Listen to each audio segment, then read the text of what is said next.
જ બતાવવાનું શરૂ કર્યું। 10 થી વધુ જિલ્લામાં તાપમાનનો પારો 40 ડિગ્રીને પાર। 17 એપ્રિલ સુધી આખરી ગરમીનું યલો એલર્ટ। ગુજરાતમાં લાંબા સમય સુધી ચાલેલી મિશ્ર ઋતુ બાદ હવે સત્તાવાર રીતે ઉનાળાએ આક્રમક મિજાજ બતાવવાનું શરૂ કર્યું છે। સૂર્યદેવ આકરા પાણીએ છે। મોટાભાગના શહેરોમાં તાપમાનનો પારો 40 ડિગ્રીને પાર પહોંચી ગયો છે। 41.8 ડિગ્રી ગરમી સાથે રાજકોટ સૌથી ગરમ શહેર રહ્યું તો અમરેલીમાં 40.3, અમદાવાદમાં 40.2 ડિગ્રી તાપમાન નોંધાયું। માથાફાડ ગરમીના કારણે લોકો ત્રાહિમામ પોકારી ઉઠ્યા। ત્યારે હવામાન વિભાગે આગામી 17 એપ્રિલ સુધી રાજ્યમાં આખરી ગરમીની ચેતવણી સાથે યલો એલર્ટ જાહેર કર્યું। આગામી 2 દિવસ દરમિયાન રાજ્યના વિવિધ ભાગોમાં મહત્તમ તાપમાન 2 થી 4 ડિગ્રી સેલ્સિયસનો વધારો નોંધાઈ શકે છે। સૌરાષ્ટ્ર કચ્છમાં યલો એલર્ટ સાથે હીટવેવની આગાહી છે। દરિયાકાંઠાના વિસ્તારોમાં ભેજનું પ્રમાણ વધુ હોવાને કારણે લોકોને અસહ્ય બફારા અને અકળામણનો સામનો કરવો પડશે। व्यक्त कर सकते हैं कि सौराष्ट्र कच्छ में 2 दिन के लिए येलो अलर्ट के साथ हीट वेव रहने की उम्मीद है, जिसमें खास करके नलिया वगैरह जो आ रही है वो है और हॉट ह्यूमिड भी रहेगा। 7 दिन तक कोस्टल गुजरात और सौराष्ट्र कच्छ में Day 1 से लेकर Day 7 तक hot and humid weather condition रहने की उम्मीद है। अगर हम हवाओं की बात करें कोस्टल बीच की, तो पश्चिमी से उत्तर पश्चिमी हवाएं चल रही हैं उत्तर गुजरात कोस्ट और साउथ गुजरात कोस्ट में, जिनकी स्पीड 15 से 20 नॉट के आसपास है। બીજી તરફ અંબાલાલ પટેલે પણ પરસેવો છોડાવી દે તેવી આગાહી કરી છે। 20 એપ્રિલ સુધી ગરમીના પ્રકોપનું અનુમાન કર્યું છે। આગામી 2 દિવસોમાં વાતાવરણમાં જોવા જઈએ તો ગરમીનો આતંક વધવાની શક્યતા રહેશે। ભારે લૂ ચાલવાની શક્યતા રહેશે। પંખા એસી ધમધમાટ ચાલુ થઈ જશે। પરંતુ તારીખ 12 થી 14માં ગરમી જે છે એ એનું સ્વરૂપ દેખાડશે। ગરમીનો આતંક લગભગ ધીરે ધીરે તારીખ 12 થી 20માં વધતો જશે અને મધ્ય ગુજરાતના ભાગોમાં તો ગરમી અને ઉકળાટ ઘણો રહેશે। ચૂંટણીને લઈને કોંગ્રેસમાં શહેર ભડકો। સ્થાનિક ચૂંટણીમાં કોંગ્રેસના કેટલાક ઉમેદવારોને ટિકિટ નહીં મળતા ભડકો થયો। વિવાદ વકરી રહ્યો છે ત્યારે ગીર સોમનાથમાં પંચાયતની બેઠકને લઈને કોંગ્રેસમાં વિવાદ સામે આવ્યો। સોમનાથ વિધાનસભાની ગોવિંદપરા બેઠક પર ભાજપના કાર્યકરોને કોંગ્રેસે મેન્ડેટ આપતા કોંગ્રેસના કાર્યકરોમાં રોષ ફાટી નીકળ્યો। મોડી રાત્રે કોંગ્રેસના ઉમેદવાર કરસન બારડે મીટિંગ યોજી। કરસન બારડે રોષ ઠાલવતા કહ્યું કે ભાજપના કાર્યકરોને કોંગ્રેસ ટિકિટ આપે તો આખી કોંગ્રેસનું નાક કપાયું છે। તો જૂનાગઢમાં સ્થાનિક સ્વરાજ્યની ચૂંટણી પહેલા કોંગ્રેસમાં આંતરિક કકળાટ સામે આવ્યો। શહેર કોંગ્રેસ કાર્યાલય ખાતે યોજાયેલી બેઠક દરમિયાન કાર્યકર પંકજ ભરડા અને પ્રદેશ ઉપાધ્યક્ષ હીરા જોટવા વચ્ચે ઉગ્ર બોલાચાલી થતા વાતાવરણ તંગ બન્યું। જિલ્લા પ્રમુખ અમિત પટેલની હાજરીમાં થયેલી આ બવાલ દરમિયાન મીટિંગમાં જ બંને નેતાઓ સામસામે આવી જતા અન્ય કાર્યકરોમાં પણ ચકચાર મચી ગઈ હતી। અંતે શહેર પ્રમુખ મનોજ જોશીએ હસ્તક્ષેપ કરી મામલો થાળે પાડવાનો પ્રયાસ કર્યો હતો। ભરૂચ નગરપાલિકા ચૂંટણી પહેલા કોંગ્રેસ પાર્ટીમાં વોર્ડ નંબર 2 ને લઈને આંતરિક ઘર્ષણ અને રાજકીય ઉથલપાથલ તેજ બની, જેમાં અગાઉ ઉમેદવારી નોંધાવનાર કુતબુદ્દીન ઉર્ફે કરણ અને રાજ વસાવાના ફોર્મ પાર્ટી દ્વારા અચાનક રદ કરાતા સ્થાનિક સ્તરે ભારે ચર્ચા જાગી। આ વચ્ચે પૂર્વ વિરોધ પક્ષના નેતા શમશાદ અલી સૈયદ અને હેમેન્દ્ર કોઠીવાલની એન્ટ્રી થઈ। કોંગ્રેસ પાર્ટીએ નવા મેન્ડેટ આપતા રાજકીય સમીકરણમાં મોટો ફેરફાર આવ્યો, જેનાથી કોંગ્રેસમાં સંતોષ વધવાની શક્યતા છે અને વિરોધી પક્ષો ખાસ કરીને ભાજપ માટે આ પરિસ્થિતિ રાજકીય રીતે લાભદાયક બની શકે છે। બનાસકાંઠાના ધાનેરામાં સ્થાનિક સ્વરાજની ચૂંટણી પહેલા રાજકીય ગરમાવો વધ્યો। તાવર ગામે લગભગ 50 લોકો ભાજપ અને આપ છોડીને કોંગ્રેસમાં જોડાયા। કોંગ્રેસની નીતિથી પ્રેરાય કાર્યકરોએ અન્ય પાર્ટીઓને બાય બાય કરી કોંગ્રેસનો ખેસ પહેર્યો। પૂર્વ એમએલએ નાથાભાઈ પટેલ તેમજ તાલુકા કોંગ્રેસ પ્રમુખ ઈશ્વરભાઈ પટેલે પણ ખેસ પહેરાવી કાર્યકરોને પક્ષમાં આવકાર્યા। જૂનાગઢમાં સ્થાનિક સ્વરાજની ચૂંટણી પહેલા આમ આદમી પાર્ટીમાં મોટું ભંગાણ થયું છે। પાર્ટીના એસસી સેલના જિલ્લા પ્રમુખ ધીરુભાઈ ગોહિલે પક્ષ છોડીને કોંગ્રેસમાં જોડાયા। પ્રદેશ ઉપાધ્યક્ષ હીરા જોટવા સહિતના આગેવાનોની ઉપસ્થિતિમાં તેમણે કોંગ્રેસનો ખેસ ધારણ કર્યો। ટિકિટ નહીં મળતા ઠેર ઠેર વિરોધ તો કેટલીક જગ્યાએ ચૂંટણી પહેલા જ ભાજપે ખાતું ખોલ્યું।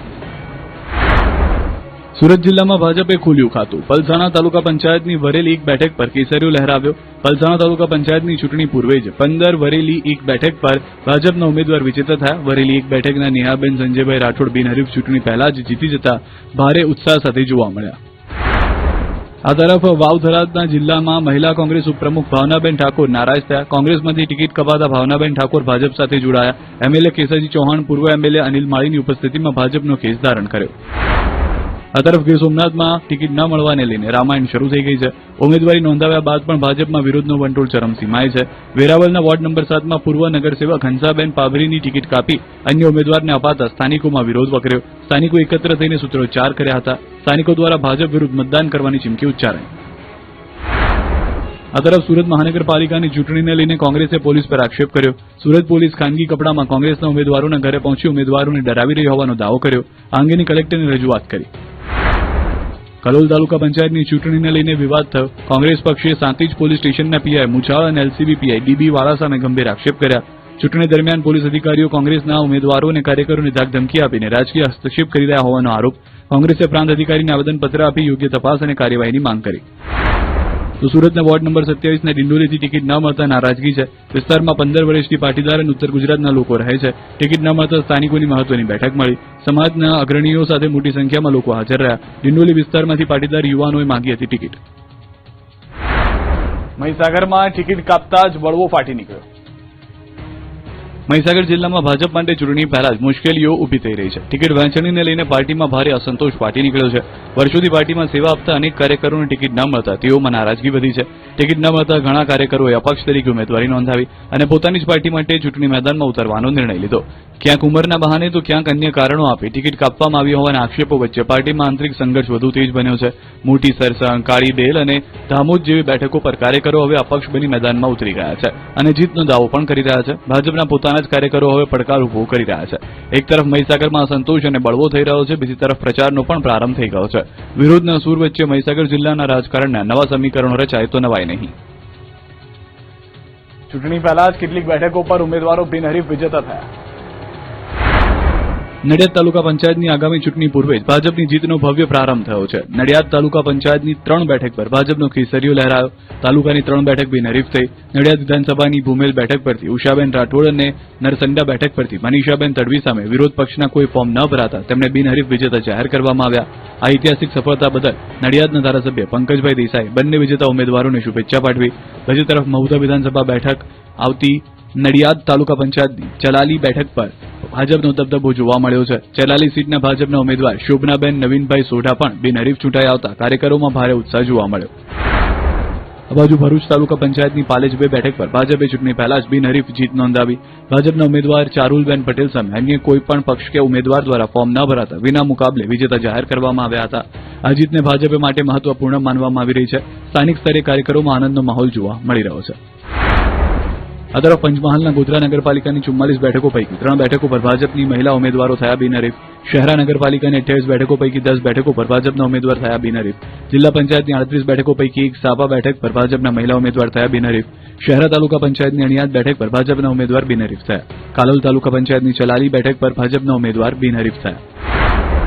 ગીર સોમનાથની સ્થાનિક સ્વરાજની ચૂંટણીમાં ઉનાની સનખેડા બેઠક પર ભાજપના ઉમેદવાર બિનહરીફ વિજેતા થયા. મતદાન પહેલા ઉનામાં ભાજપનું ખાતું ખુલ્યું. ઉના તાલુકા પંચાયતની બેઠકનું ખાતું ખુલ્યું. 19 તાલુકા પંચાયત બેઠક એસટી અનામતના ઉમેદવારનું ખાતું ખુલ્યું. ભાવનાબેન નાથાભાઈ સાવધરિયા નામના ઉમેદવાર બિનહરીફ ચૂંટાયા. વિરોધ પક્ષ દ્વારા દાવેદારી ન નોંધાતા બિનહરીફ ચૂંટાયા.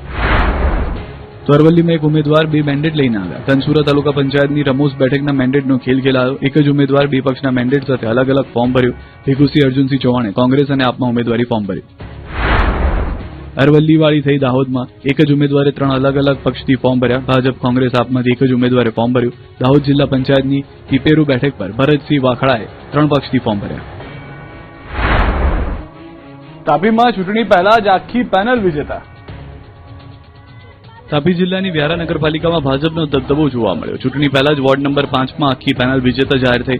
ભાજપના 4 ઉમેદવારો સામે કોઈ ઉમેદવારી જ ન નોંધાવી, જેના કારણે આખી પેનલ બિનહરીફ જાહેર થઈ ગઈ. ચૂંટણી પહેલા જ ભાજપને મળેલી આ જીતે સ્થાનિક રાજકારણમાં ચર્ચા જગાવી. ભાજપના કાર્યકરોએ વંદે માતરમ અને ભારત માતા કી જયના નારા લગાવી ઉજવણી કરી. જિલ્લા સંગઠન પ્રભારીએ પણ વોર્ડ નંબર 5ની 4 બેઠકો બિનહરીફ થઈ હોવાનો દાવો કર્યો. હજી પણ કેટલાક અન્ય વોર્ડમાં ભાજપના ઉમેદવારો બિનહરીફ થાય તેવી શક્યતા વ્યક્ત કરાઈ છે.